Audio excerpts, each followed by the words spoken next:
అక్క ఇంత బాగా చదువుతున్నావు కదా, నన్ను అందరూ తిడుతున్నారు, మొన్నటిదాకా పట్టించుకోలేదు, బాధ వేస్తుంది, ఎలా చదవాలి నాకు కూడా చెప్తావా అని అనగా మనమైతే ఏమంటారు, తీరా లెక్కలు పుస్తకం తీ అని అంటాం. కానీ అట్లా చెప్పలే అక్క.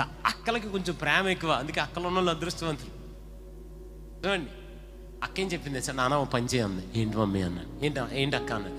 రోజు ఉదయాన్నే సామెతల గ్రంథం చదివి అని చెప్పింది. ఎన్ని అధ్యాయాలు ఉంటాయి? 31. రోజుకు ఒకటి చదివినా పుస్తకం నెల చేసేయచ్చు. పొద్దున్న లేచాడు, ఇష్టం లేకపోయినా చదివాడు, మొదటి అధ్యాయం అయిపోయింది. రెండో రోజు రెండో అధ్యాయం అయింది. మమ్మీ హార్లిక్స్ తెస్తుంది, తాగట్లా. ఏంట్రా తాగో, బైబిల్ అన్నాడు. మళ్ళీ బూస్ట్ తెచ్చింది, తాగవిన్నానా సామెతలు మమ్మీ.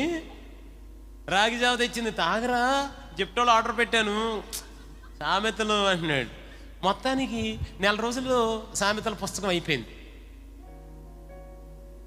రెండో నెలకి వదలట్లా, ఎందుకంటే రుచి అర్థమైంది, దేవుని వాక్యంలో రుచి.